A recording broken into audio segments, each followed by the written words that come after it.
अगर आपकी नौकरी चल जाए और आपको अस्पताल का बिल आ जाए, क्या आप तैयार हों?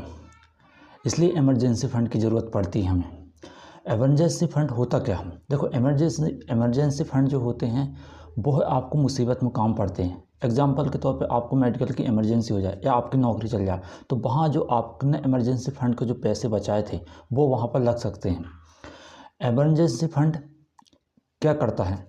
सबसे पहले आपको लोन लेने से बचाता है, रिश्तेदारों से पैसे लेने से बचाता है। आपके पास अगर इमरजेंसी फ़ंड के लिए पैसे हैं तो वो आप रिश्तेदार से बचा सकते हैं, जो आप लोन लेने वाले हैं उससे बचा सकते हैं। दूसरी चीज़, इमरजेंसी फ़ंड कितना चाहिए? देखो, इमरजेंसी फ़ंड कम से कम आपको 6 महीने, हो सकता है तो 1 साल के लिए, कम से कम फिर भी 6 महीने के लिए आपको पास इमरजेंसी फ़ंड होना चाहिए। एग्जाम्पल के तौर पे आपके पास आपकी जो मंथली खर्च है वो 15,000 रुपये है, तो आप लगभग 45 से 90,000 रुपये के बीच इमरजेंसी फ़ंड रख सकते हो।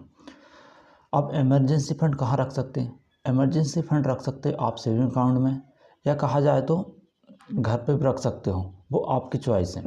अगर आप भी SIP कर रहे हो तो सबसे पहले आपको इमरजेंसी फ़ंड बनाना बहुत ज़रूरी है।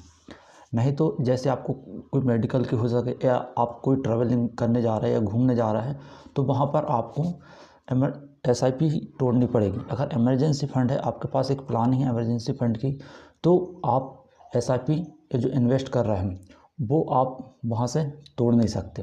तो इमरजेंसी फ़ंड बहुत इम्पोर्टेंट है हमारे फाइनेंशियल गोल के लिए।